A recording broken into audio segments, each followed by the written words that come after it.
también con lo que se está viviendo en las últimas horas en Argentina, ¿no? Álvaro, auditores, hemos dado cuenta de todas las medidas que se han anunciado por parte del presidente Javier Milei. Ayer fueron más de 360 medidas que anunció una tras otra, que generaron también polémica, un cacerolazo justamente ayer en Argentina luego de estos anuncios. Sí, todo esto enmarcado dentro de lo que se denomina la desregularización de la economía es lo que perseguirían todas estas medidas. Queremos hablar sobre el particular, entenderlas mejor también, con el analista internacional, es académico de la Universidad de Santiago, Pablo Lacoste, que está en línea. Pablo, ¿qué tal? Muy buenos días. Hola, buenos días. Hola Álvaro, ¿qué tal Loreto? Un gusto estar con ustedes. A ver, sí, muchas gracias por supuesto para ir desglosando esto. Uno que tuvieron la oportunidad de ver ayer el punto de prensa del presidente, la conferencia era uno tras otro, ¿no? Está en Bio Chile también derogación de la ley de alquileres, de la ley de abastecimiento, de la ley de góndolas, del Compre Nacional, Observatorio de Precios, en fin, son 366 medidas que, como decimos, ha tenido impacto, ¿no? Al menos en manifestaciones de la población. En el grueso, Pablo, era algo que se esperaba, se había hablado incluso de un shock que necesitaba justamente la economía argentina. ¿Era de esta magnitud lo que se esperaba?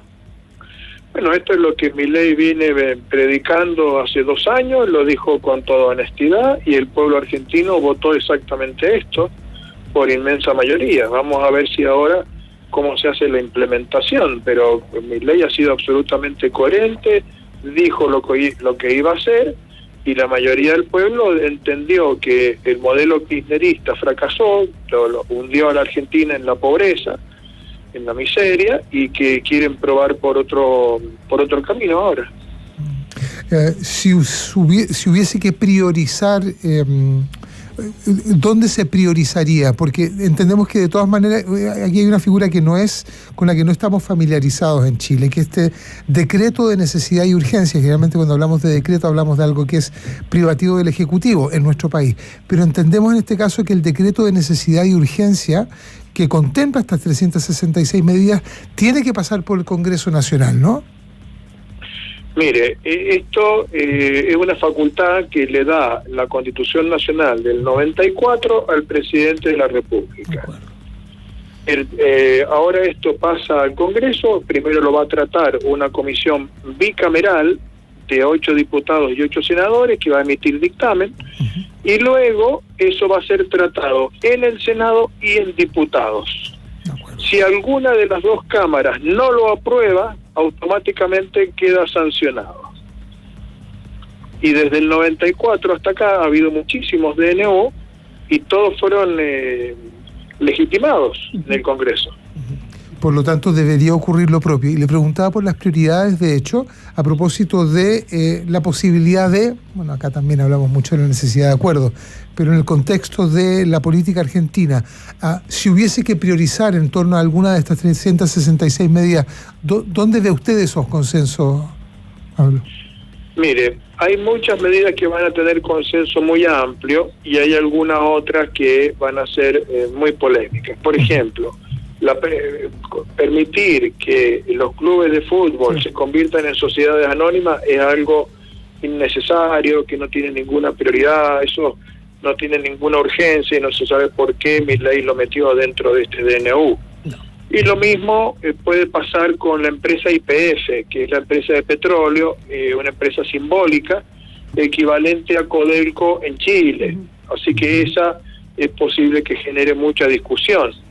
Pero hay otras medidas que tienen un amplio consenso social, por ejemplo, derogar esta ley de alquileres que destruyó el mercado, entonces nadie puede arrendar, es una situación de una precariedad tremenda lo que ha ocurrido, y muchos bolsones de regulaciones que han servido para la corrupción. Por ejemplo, si usted quiere importar, no puede importar nada si un funcionario público no le da el permiso, y para eso usted tiene que pagar entre el 15 y el 30% del valor de la importación.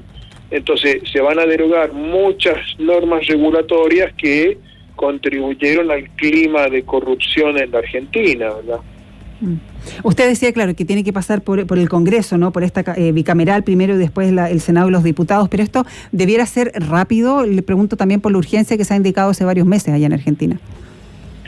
Sí, bueno, el Congreso va a tener un plazo para expedirse, va a ser dentro del periodo extraordinario de sesiones que está convocado durante este verano, y ahí veremos qué es lo que ocurre. Milei se está jugando el todo por el todo, y en caso de que el peronismo y los Kirchner logren rechazar esto, yo no descartaría que Milei convoque otra vez al pueblo a través de un plebiscito, como hizo Raúl Alfonsín en 1984, cuando el peronismo en el Senado le bloqueó el Tratado de Paz con Chile. Entonces Raúl convocó al pueblo, y el pueblo, con el 84% de los votos, confirmó el tratado con Chile, y se logró firmar el Tratado de Paz y Amistad, ¿no?, que ha regulado las relaciones bilaterales hasta hoy. Así que eso también podría ocurrir.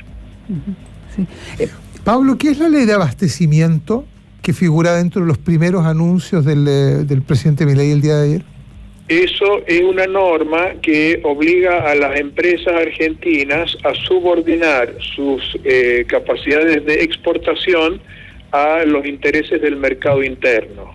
Entonces, como el mercado interno hay muchas regulaciones, hay precios máximos, el kirchnerismo bloqueó muchas exportaciones de carne, de gas y de otros alimentos, para garantizar que hubiera muchos productos a precios por debajo del precio de mercado disponible dentro del país. Esas fueron las medidas que fueron imponiendo los Kirchner en los últimos 20 años para ir ganando elecciones, pero eso obviamente impidió la inversión, restringió la capacidad productiva, y eso es lo que Milei ahora quiere promover, que se siembre más trigo, se produzca más carne, se produzca más alimentos, que son productos argentinos muy cotizados en el mercado mundial, pero Argentina perdió su capacidad de exportar por este tipo de normas. O por ejemplo el gas a Chile, o sea, le cortaron el gas a Chile, invirtió $5.000 millones en construir los gasoductos, y vinieron los Kirchner y dijeron, no, listo, yo el gas lo necesito para venderlo muy barato en Buenos Aires y ganar las elecciones, entonces les prohíbo exportar gas. Y Chile se quedó sin gas, después de haber hecho una inversión multimillonaria confiando en el gobierno argentino, ¿no? ¿Se podrían venir más medidas? Sí, porque los DNU no pueden ser de cualquier tema. Hay algunos temas que no pueden ser, por ejemplo, en temas de impuestos, o en temas de leyes electorales. Entonces, tiene que venir ahora un paquete de leyes, por ejemplo, para derogar las PASO, las primarias simultáneas y obligatorias, para que haya una sola boleta como en Chile, porque en Argentina el peronismo estableció el sistema que cada partido pone sus boletas para hacer fraude en las elecciones. Entonces, ¿qué hacen los militantes? Hacen desaparecer las boletas de los otros partidos del cuarto oscuro, y cuando va el votante únicamente están las boletas de los peronistas. Entonces no puede, así le roban votos a la oposición. Entonces Milei quiere establecer la boleta única, igual que en Chile, que uno marque con una cruz el candidato que prefiere, para que no puedan hacer trampa a los peronistas. Esto es algo que el peronismo se va a resistir, no lo puede hacer por decreto de necesidad de urgencia, tiene que ser por la ley tratada en el Parlamento, así que eso va a quedar pendiente. Y los temas de impositivo, o sea, él quiere cambiar el sistema impositivo, pero eso también tiene que ser por ley del Parlamento, no puede ser por DNU. Pablo, usted mencionaba YPF como una de las empresas públicas, digamos, ¿no?, que probablemente podrían salvar la discusión, que hay una cierta tradición ahí, pero la medida en general aplica a la derogación de la normativa que impide la privatización de las empresas públicas, vale decir, abriría la puerta para la privatización de otras empresas públicas distintas de YPF. ¿Cuáles serían estas empresas públicas? Bueno, Argentina tiene muchísimas empresas públicas porque han servido a los políticos para colocar ahí a los militantes rentados. Por ejemplo, Aerolíneas Argentinas, que es el monumento a la corrupción, tiene 147 empleados por avión. Y le cuesta... ¿Avión? Claro, por cada avión tiene 147 empleados. Porque es lugar para los militantes de la cámpora, de la juventud del partido peronista, ¿no? Entonces, esa empresa es absolutamente inviable, no tiene, o sea, vive porque el Estado tiene que subsidiarla todos los años con $500 millones. Entonces Milei dice, bueno, yo se la voy a dar a los empleados y que ellos se hagan responsables de hacerla funcionar, pero sin subsidio. te vas a tener que ponerse a trabajar. Ese es un poco el mensaje de Milei. Y los empleados no quieren saber nada, dicen que no, que esto atenta contra la soberanía nacional y quieren seguir manteniendo los subsidios. Bueno, ahí va a haber toda una lucha donde el peronismo obviamente va a cerrar filas a través de los militantes de la cámpora, que son los mantenidos y tienen las cajas de aerolíneas. Pero hay un enorme consenso de que eso se ha ido deslegitimando, entonces ahí va a ser difícil para el peronismo salvarse con esa empresa. Y hay muchísimas otras empresas más que han funcionado con el mismo sistema, subsidio del Estado, inflar la planta con militantes para tener ahí los militantes rentados y con eso avanzar y construir un aparato político invencible, que es lo que ha hecho el peronismo en estos 80 años. Sí. Entonces, bueno, Milei quiere hacerlo. Este plan es muy parecido al plan de los neoliberales que se aplicó en Chile en el 75, pero bueno, en Argentina Milei lo quiere hacer en democracia. Vamos a ver si se la puede, ¿no? Sí, profesor, para ir terminando, se nos va lamentablemente el tiempo, pero el impacto que tendrá, bueno, usted sabe, todos sabemos, ¿no? Muchos chilenos que estaban viajando a Argentina por distintos motivos, pero también relaciones comerciales, importaciones, exportaciones, en fin, turismo también. ¿Cómo cree usted que va a impactar? Bueno, acá se está construyendo una Argentina totalmente nueva. Esto es un giro gigantesco. Chile lo vivió en el 75 y Argentina lo vive ahora 50 años después. La diferencia es que Chile lo hizo en un gobierno de facto y Argentina lo tiene que ser en democracia. Se van a ir reajustando un montón de variables. Vamos a ver que lo que va a ser un proceso doloroso, lento, complejo, lleno de debates, con muchas manifestaciones de los militantes rentados del peronismo que van a salir a las calles a oponerse porque se les ponen en peligro sus privilegios y su estilo de vida. Así que el ambiente va a ser muy, muy tenso por los próximos 2 años con toda seguridad, ¿no es cierto? Pero bueno, Milei admira el modelo chileno, lo que quiere hacerlo una Argentina que en la macroeconomía sea lo más parecido posible a Chile, bajar el gasto público, bajar el gasto fiscal, bajar la inflación, el déficit, y bueno, y si se logra, bueno, se podrá avanzar en grandes proyectos de integración.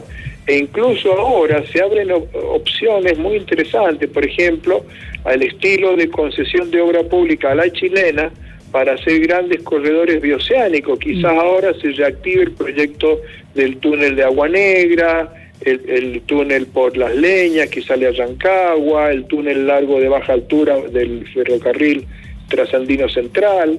En una de esas se abren pasos, pero Milei tiene antes que lograr el equilibrio macroeconómico y asegurar la gobernabilidad. Bien, vamos a estar muy pendientes de aquello. Pablo Lacoste es analista internacional y académico de la Universidad de Santiago. Muchas gracias por haber estado con nosotros. Bueno, muchas gracias. Nos vemos en la próxima. Muchas gracias, Pablo.